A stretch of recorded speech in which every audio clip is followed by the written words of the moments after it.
გადავწყვიტე სანამ მომივა ავარია წინასწარ მოვამზადო ჩემი მანქანა.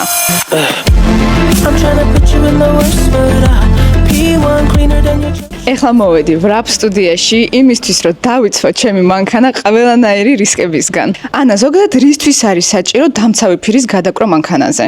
დამცავ ფირს პირველ რიგში იმიტომ ვაკრავთ ავტომობილს, რომ იდეალურად შევინახოთ მისი საღებავი და ვიზუალი. შემდგომში უკვე კარგად იცავს ნაკაწრებისგან, ასევე ნაკენჭარებისგან, აქვს თვითაღდგენადი ფუნქცია და იმ ნაკაწრებს მომენტალურად მზეზე რომ გავაჩერებთ ან გათბება, მომენტალურად ქრება ეს ნაკაწრები, აძრობის შემთხვევაში არ ტოვებს არანაირ კვალს და დაზიანებას და თქვენი მანქანის უსაფრთხოებაზე 8 წელი მინიმუმ იზრუნებს. ანა, და რამდენი ხანი დასჭირდება ჩემ მანქანაზე რომ იყოს მზად? რადგან თქვენს ავტომობილს მხოლოდ რისკ ზონებს ვაკრავთ, დაგჭირდება 2 მაქსიმუმ 3 დღე. 2 დღე გავიდა და ჩემი მანქანა წესით მზად არის. წავედით ვნახოთ როგორ გამოიყურება უკვე დამცავი ფირით.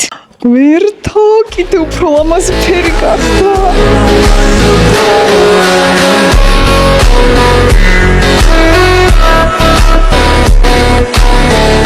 ჩემ მანქანას ჩვენ გადავაკარით გამჭვირვალე დამცავი ფირი, რომელიც დაიცავს მანქანას 8-10 წლის განმავლობაში და ყველაზე მაგარი რაც არის, რომ ეს ფირი არის თვით აღდგენადი, ანუ არ ეშინია არანაირი ნაკაწრები, კენჭები და ასე შემდეგ. თბება და ღდგება მაგის მერე.